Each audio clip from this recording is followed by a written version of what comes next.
You guys aren't tired of Kislev yet, right? Because we're right back to Kislev. And who's also running them? Well, Contrarian Codex. Yeah, I know you see him a lot on this channel, but I mean, they post a lot of replays and they play a lot. So, of course, I've got to cast them while none of you are posting your replays. So, what do you want me to do? Now, Contrarian Codex is always welcome on this channel.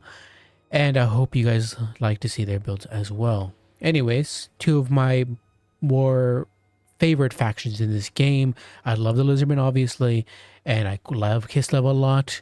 Didn't play them much when they were OP, but I'm playing them a lot now that they are well balanced. I like them a lot.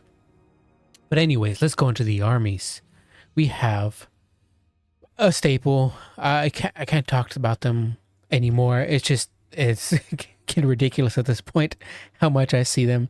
But I switch on Frostworm with Ice Maiden's Kiss, Ice Sheet, Snowflake Pendant, and Guardian Call. You guys know the drill at this point. Kislevite Warriors will be the front line. We also have not one, not two, not three, but four Streltsy, right? 1, 2, 3, 4. Yes, I can count. 4 whole freaking Streltsy, plus double Cossars with spears. We also have a whole bunch of Cossite dervishes, which is honestly what I run nowadays as well, especially up against factions that run a lot of cav, because Cossite dervishes are just so incredibly cost effective, and I don't find the use for heavier cav in those cases a lot of the time. Some people do, but I do not. Horse archers as well. We gotta go some skirmishing game to challenge the skirmish of the Lizardmen. But yeah, that is it for the Kislevite side. How about the Lizardman side? Well, we have a Slan Mage Priest with Shadows. They're going to be running Pit of Shades, Banishment, Melkos Find Miasma, Shield of the Old Ones, Aura of Quetzal, and Blood Statuette. Blood Statuette, obviously, not as good as it once used to be, but still pretty good, still pretty decent into multi-model entities like Cosby Dervishes or just Cav in general. Just kind of like your much worse Fate of Buna, etc. But yeah, pretty cheap and decent amount of damage. We have Aura of Quetzal, blah, blah, blah. You saw the rest of the stuff. Pit of Shade's going to be pretty great here against Streltsy on the off chance that they do bring Streltsy. And even if they don't, you could throw it on, say, a bunch of stuff unit of Cav or just Cossars if need be. And then Mokos is always fantastic. Anyways, for the rest of the army, we're going to have Red Crested Skinks. See these a lot when you're up against Kislevites. I don't like to run them against Kislevites, as I expect mostly Kislevite warriors. So in that case, I bring a lot of regular Skinks, Javelin Skinks, but I can definitely see why Red Crested Skinks are brought on the off chance there's Cossars. Armored Cossars. Anyways, Salamander Hunting Packs, we got 2 of those bad boys. Going to do pretty decent into the skirmishing game, obviously, of the Kislevite side, and also Cossite Dervishes. We also have Code 1 Spear Riders for the Cav, 2 on both flanks, because that's your go-to, really. Anyways, let's get right into it. As you can see, the skirmishing... Oh, I forgot the Ancient Salamander. We have 1 Ancient Salamander. Pretty good at kiting the Kislevites, which I honestly bring 2 of them, at least... sometimes I do, depending on who I'm up against behind Kislev. Anyways, I like them a lot to shoot into the Streltsy and whatnot. Anyways, yeah, they get a shot into the Streltsy and do pretty good work, knocking off 11 models. And now we see the Salamander Hunting Pack getting some pretty good fire into those Kislevite warriors, doing some pretty good damage health-wise, as they're more specialized, obviously, towards large targets, and now they're getting some pretty good shots into the Cossite Dervishes as well. And also that they're being charged in the rear by the Code 1 Spear Riders, but they do dip out down to 27 leadership, however, so pretty close to routing. However, they do get away, taking some skirmishing fire from the Skink skirmishers. Horse archers need to be a little bit careful with the Spear Riders in tow, but in return, as you can see, some skirmishing fire back from the Kislevite side. Over here, the Red Crested Skinks are taking quite a bit of damage from the Streltsy and from the Cossars as well. And that's kind of where obviously their biggest weakness is. They are a very glass cannon infantry unit, so they'll take a lot of damage very, very quickly.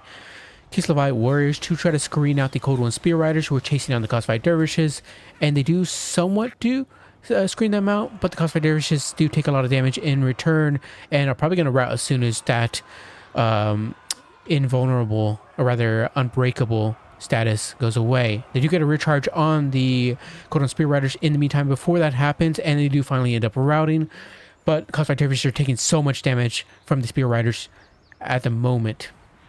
We do have a magic spell going down on the Streltsy. I can't think of the name right now, Pit of Shades, and doing some pretty fantastic work, almost nuking them past half. Dang, oh, it's like 70% HP down on those dervishes, doing fantastic work. A Ice Maiden's Kiss going down on like Skiing Skirmishers, doing some pretty good HP damage. Very, very nice. The Red Crest Skinks are running, and same the other one is fairly close to as well in terms of if they take another volley. I'm sure their leadership will not love that, as they're down to pretty much 30% or less HP, 25%. Red Crest Skinks got onto the Horse Archers and are slowly chopping at them. Going to be routing here soon. A banishment going down on the Kislevite warriors as they're a bit blobbed up around the Slann. The Slann is in a bit of danger here with the Ice Witch. Has managed to catch him out, and might be able to get another bite here before he slips away. Yep, another little bite there. Some ice shards going up his butt. Doing some pretty good work. Catching out the Slann could turn things around here for the Kislevite side, but I say that the balance of power is not looking too much in favor of either side. The Ice Witch does rout off the Slann Mage Priest, terror routing them, and will most likely be able to finish them off. But we do have the Ancient Salamander coming around. Maybe they'll be able to help. The Kislev Cav is pushed into the back line by the Spear Riders. Horse Archers are shooting into their flanks, hoping to help turn that around. Streltsy have been caught out by the Red Crescent Skinks, and I think it's pretty much just shattered there, but we do have another one here fighting back some Spear Riders, and they are some pretty decent in melee at 3127 with 34 weapon strength. So I would not be too worried if they were just fighting the Spear Riders alone. However, Red Crescent Skinks could get a rear charge on them and finish them off. Kislevite warriors going to try to make their way over to just try to support this Kislevites dervishes, but they're probably going to rout before that happens. They have 10 seconds left of Unbreakable, and if Butcherbird is watching, they can send those guys around to push further into the Kislevite line. A slowdown, what is it calling? Ice Sheet going down, trying to slow down the Ancient Salamander. And they are slowed down, but I don't think the Ice Witch will catch them in time before they get support.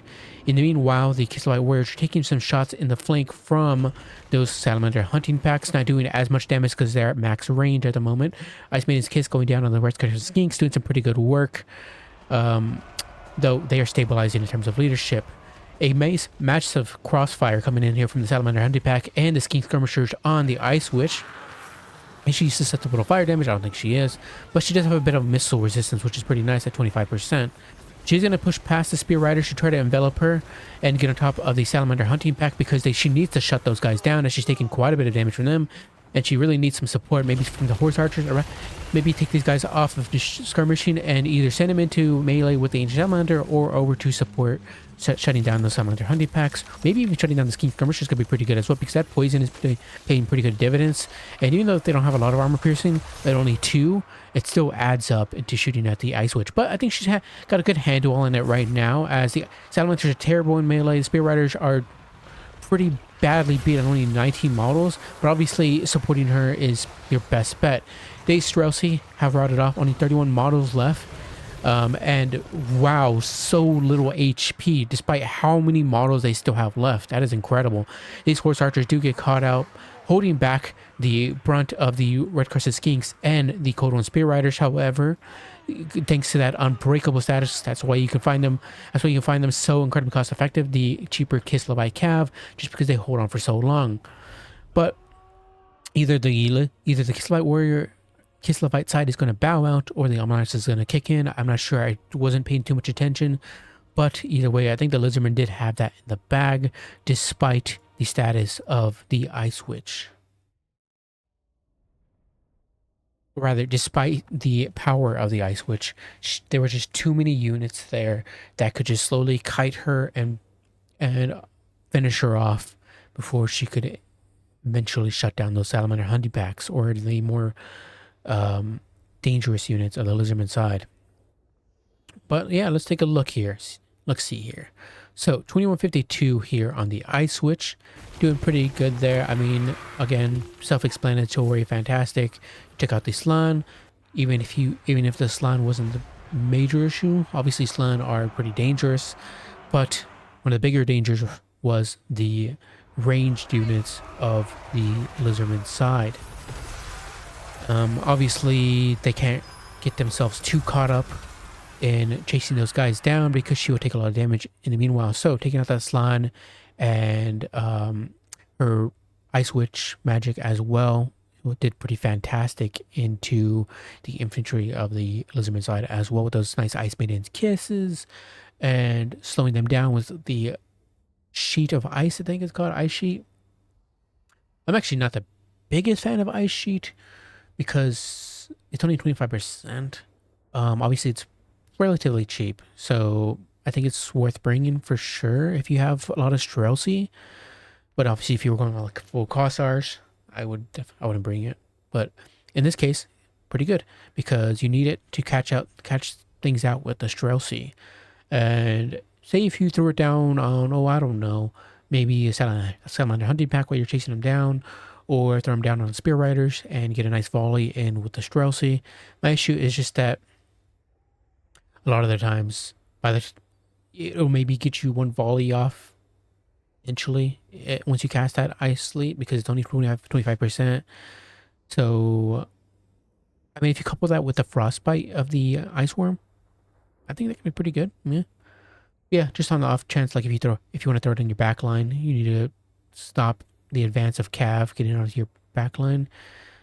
It'll maybe give you one more volley before they get hit. But yeah, it's relatively cheap, and slows are always good. Helpful. Anyways, the Kislevite warriors didn't do anything important. Kossars did okay. Kossars Streltsy did okay. 1229 on this one did the best, obviously. I would have to say maybe they got some volleys into spear riders. I could be wrong though. I'm gonna have to throw up some cinematic shots here, or throw in a little cut-in video here just to show, because I obviously missed them with the other things going on. But I think 4 Streltsy might be a little too much. I would have to say that maybe 2 was probably the max, and I bring more Cossars instead, just because they're just that cost effective. But obviously I love the Kislevites dervishes here. In this case, I'd probably bring maybe either one more or a winged lancer. But either way, they did pretty good. They're very cost effective for their price.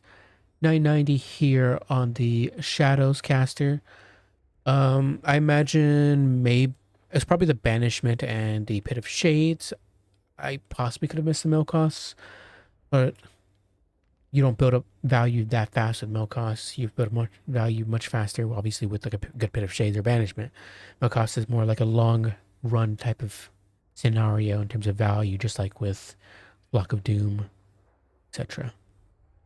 But yeah, obviously they got caught out by the ice switch, so we're able to put in a lot more value. Everything else, let's see here, nothing too shabby. Spear Riders had a decent day. Obviously they're going to trade incredibly well into Kislevites dervishes once they do catch them. And yeah, Salamander Hunting Pack, not a bad tech. I like these guys. Pretty good into obviously the lightly armored Cav of Kislev if they're brought, in which case I would bring them. So they'd trade pretty good into them. They're pretty easy to catch out though, and will take a lot of damage very quickly. So gotta be careful with them. And Butcherbird, play with them. Use them well. Them up and survive. And obviously the Ancient Salamander, just by only getting 600 value, still pretty good. I mean, as you guys can see or saw, pretty good against like blobbed up range units, or like tightly packed range units like this Rousey, who rely on their armor. But yeah, thank you guys for watching. Good game, and I'll catch you guys next time with another one. Bye bye.